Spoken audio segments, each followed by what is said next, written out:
اکثر بڑے رہنماؤں نے اس قسم کی کوئی نہ کوئی حرکت ان کے ساتھ کر رکھی ہے، اور وہ مسلم لیگ نون کے بھی کچھ معاملات پبلک کرنے کا اندیا دے چکی ہیں، جبکہ بعض لوگ عمران خان اور سینتھیا کے تانے بانے ملاتے بھی نظر آ رہے ہیں۔ بعض لوگ اسے ایسے کاموں میں ملوث سیاسی رہنماؤں کے لیے وارننگ، اور بعض اسے 18ویں ترمیم کے خاتمے اور پیپلز پارٹی کی اس کے بارے میں مخالفت سے بھی جوڑ رہے ہیں، لیکن جتنے منہ اتنی باتیں۔ سوشل میڈیا پر یہ معاملہ خاصا گرم ہے، اور سینتھیا بھی ہر تھوڑی دیر بعد اس میں نیا مسالہ شامل کرتی ہیں، اور پھر ہر کوئی عظمیٰ خان کیس کی طرح اس معاملے پر بھی اپنی اپنی پارٹی طے کر کے کھل کر سائیڈ لیتا نظر آ رہا ہے۔ لیکن من حیث القوم ہمیں ایسے واقعات بلکہ اسکینڈلز کا بس چسکا لینے کا شوق ہے، جیسے عظمیٰ خان کے معاملے پر ہوا، جیسے عورت مارچ کے موقع پر ہوتا ہے، اور ایسی ہزاروں مثالیں موجود ہیں۔ یقینی طور پر جنسی تشدد، زیادتی یا دست درازی کی نہ ہمارا قانون اجازت دیتا ہے، نہ ہی شرعی اعتبار سے یہ کوئی قابل قبول عمل ہے، اور کوئی کب ہمت کر کے اپنا سب سے تکلیف دہ سچ سامنے لاتا ہے، یا جب یہ سب ہو رہا ہوتا ہے تب وہ کیوں چپ رہتا ہے، یہ اس کی اپنی مصلحت اور اس کے اپنے معاملات ہیں۔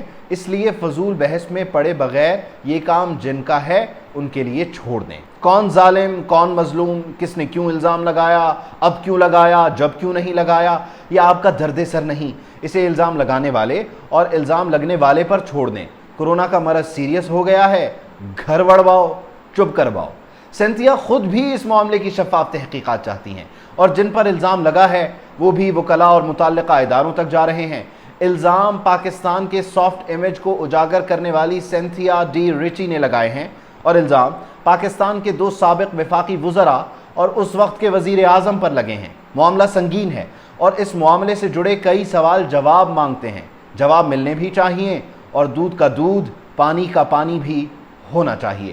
تب تک کے لیے آپ تھوڑا صبر رکھیے۔